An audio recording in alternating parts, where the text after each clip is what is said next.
2월 28일 금요일 새벽 말씀을 나누겠습니다.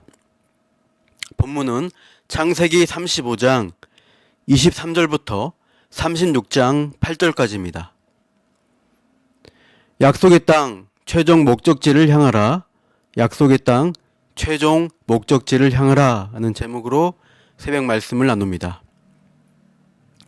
오늘 본문 23절에서 26절에 야곱의 12아들의 목록이 다시 등장하고 있습니다. 그런데 이전에 제시되었던 명단과는 순서적으로 차이점을 보입니다. 창세기 29장 31절부터 30장 24절에 보시면 야곱이 밧단 아람에서 지내는 동안 낳은 아들들이 출생 정황과 함께 제시되어 있습니다. 이때는 출생 순서에 따라 아들들의 이름이 순서대로 나와 있습니다. 그런데 오늘 본문에서는 어머니들의 서열에 따라 재배열되고 있는 것을 볼 수 있습니다. 레아가 명부에 제일 앞에 나오고 레아의 몸종이었던 실바가 마지막에 배치되어 있습니다. 그 중간에 라헬과 라헬의 몸종 빌하가 들어가면서 각각 아내들이 낳은 아들들이 나이 순으로 제시되고 있습니다.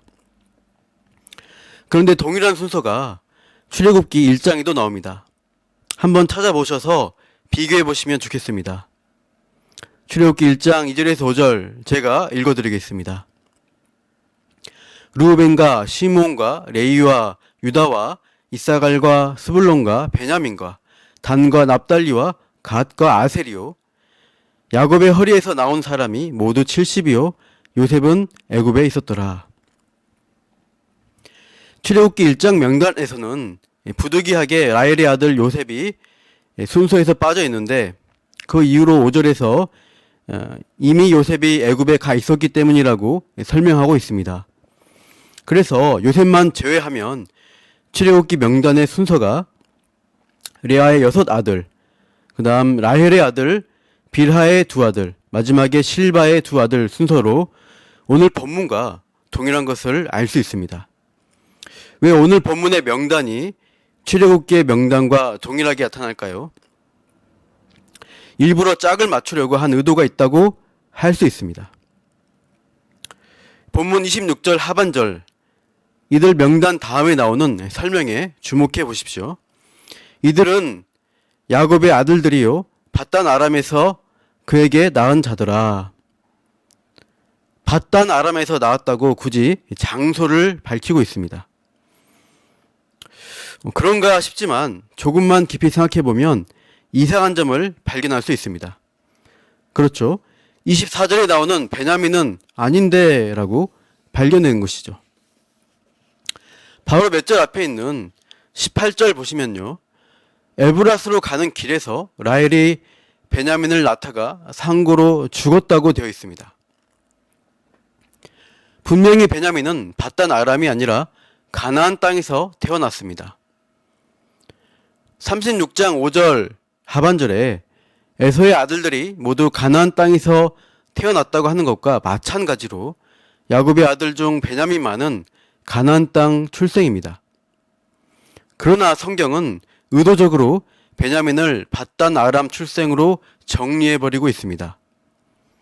물론 대다수 야곱의 아들들이 밧단 아람 출생이니까 예외적인 베냐민 한 명에 대해 상세한 설명을 하지 않고 편의상 그렇게 기록한 것일 수도 있습니다. 그러나 우리는 이 부분과 대조시키는 듯한 본문의 성경 구절을 찾아볼 수 있습니다. 36장 5절 하반절입니다. 이들은 에서의 아들들이요 가나안 땅에서 그에게 태어난 자들이더라. 에서의 아들의 명단이 나오고 나서 이런 설명이 붙는데 26절 야곱의 아들 명단 이후 설명과 형식적으로 똑같습니다. 밧단 아람에서 야곱에게 낳은 자더라. 가나안 땅에서 에서에게 태어난 자들이더라.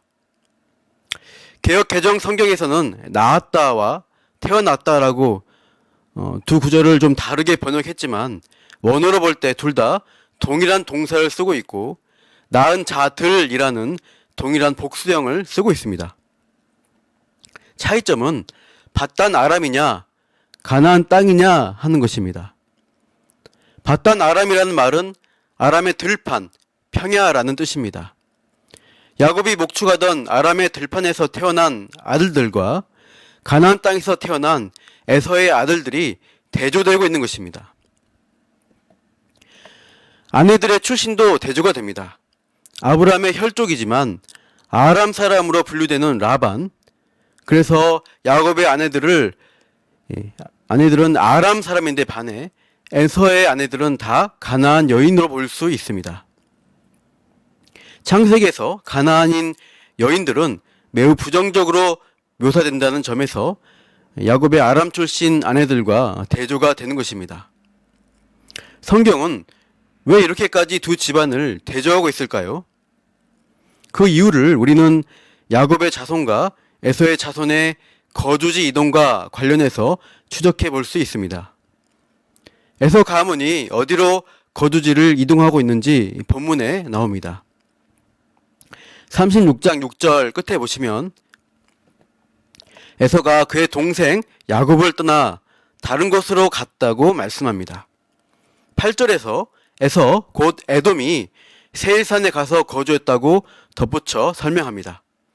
반면에 야곱은 바단 아람을 떠나왔고 야곱의 족보 이야기가 시작되는 뒤에 37장 1절을 보시면 야곱이 가나안 땅, 곧 그의 아버지가 거류하던 땅에 거주하였다고 말씀합니다.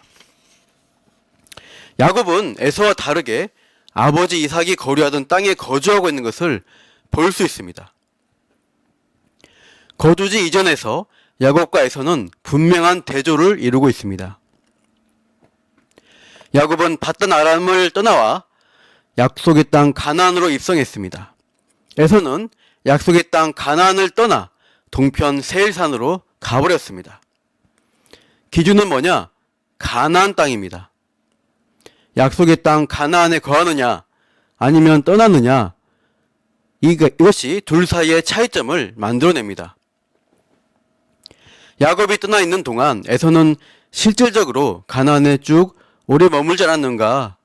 그렇습니다. 에서가 야곱보다 더 오래 가나안에 있어 왔지만 그게 중요한 게 아니라 목적지가 가나안이어야 한다는 점이 중요합니다.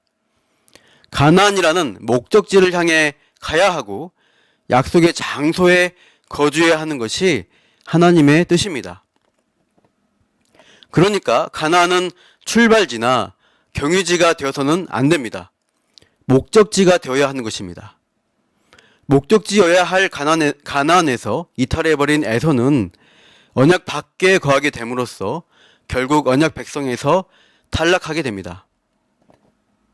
이미 태어나기 전부터 하나님의 선택이 있었지만 실제 삶의 현장에서 실현되는 모습은 강제가 아니라 자발적으로 에서가 스스로를 탈락시키고 있는 것입니다. 더 좋은 목초지를 찾아서 풍성한 재산을 더 잘 굴려보기 위해서 에서는 자발적으로 세일산으로 옮겨갔습니다. 반면 선택받은 야곱은 여러 가지 시련을 겪게 되지만 그 가운데 약속의 말씀을 만나고 그 말씀 따라 약속의 땅 가나안에 들어와 거주하게끔 하나님께서 간섭하시고 인도하시는 것을 볼 수 있습니다.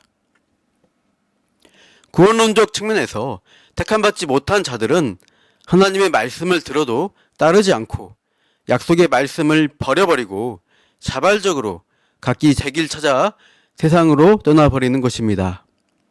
그러나 택함받은 백성은 약속의 말씀에 반응하도록 하나님이 그 인생에 개입하십니다.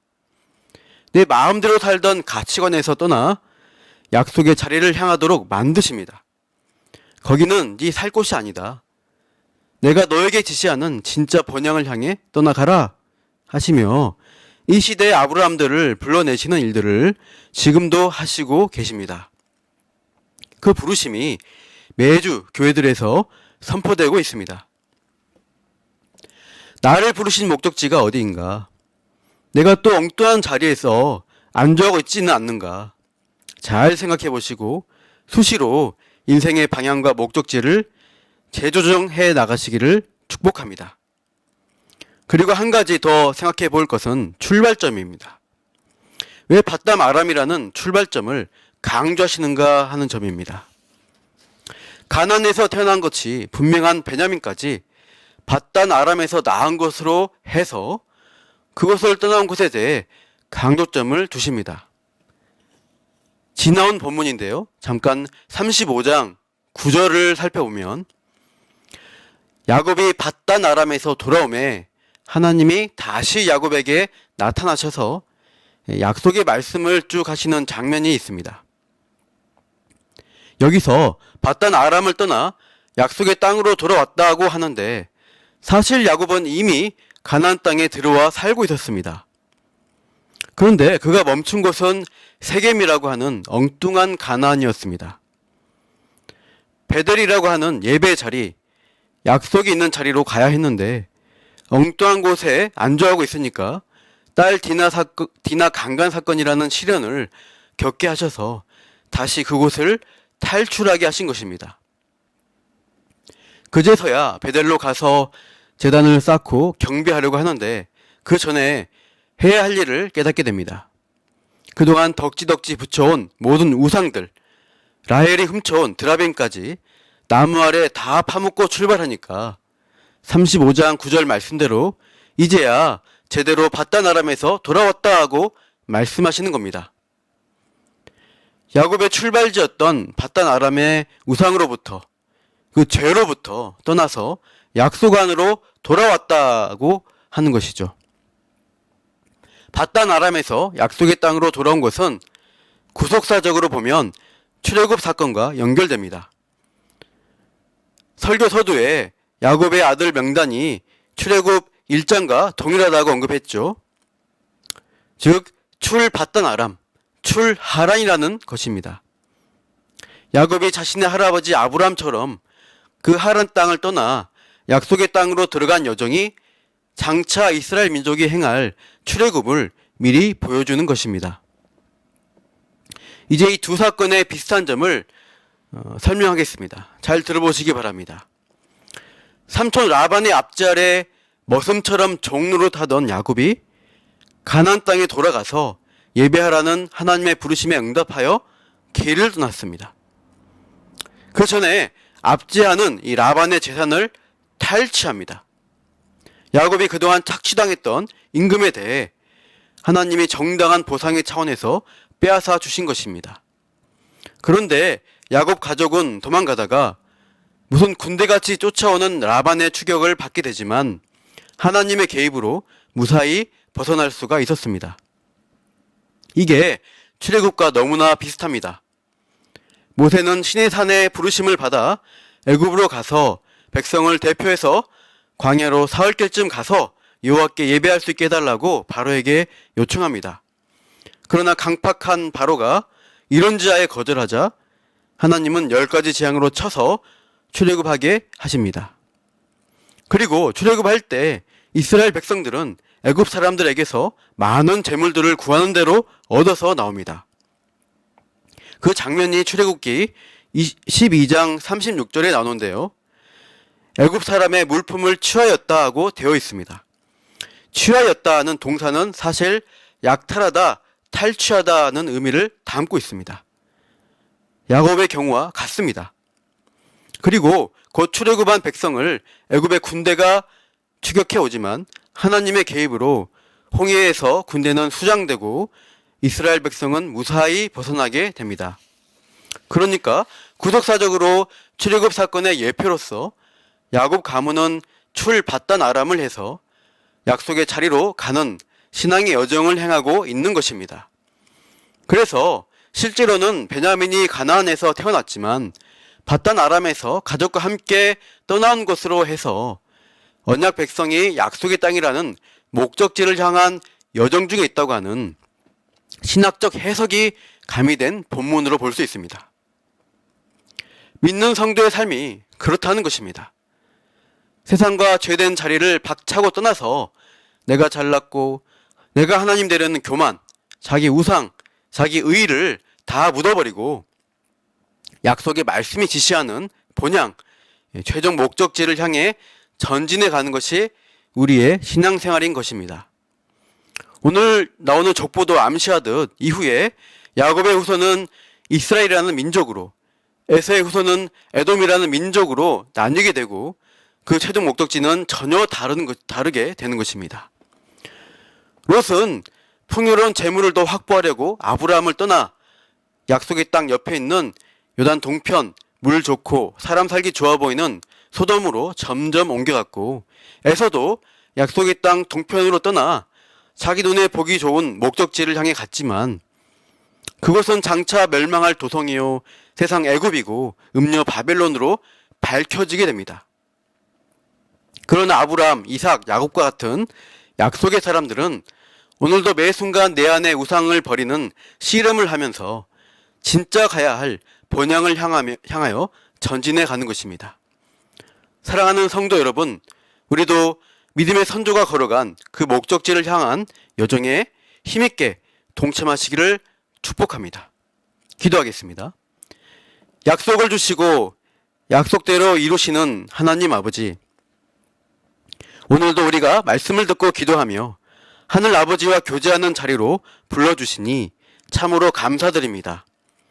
본질상 진노의 자녀였던 우리를 떠나게 하시고 약속의 자녀로 불러주셔서 영광스러운 성도의 길을 걷게 해주심에 또한 감사드립니다.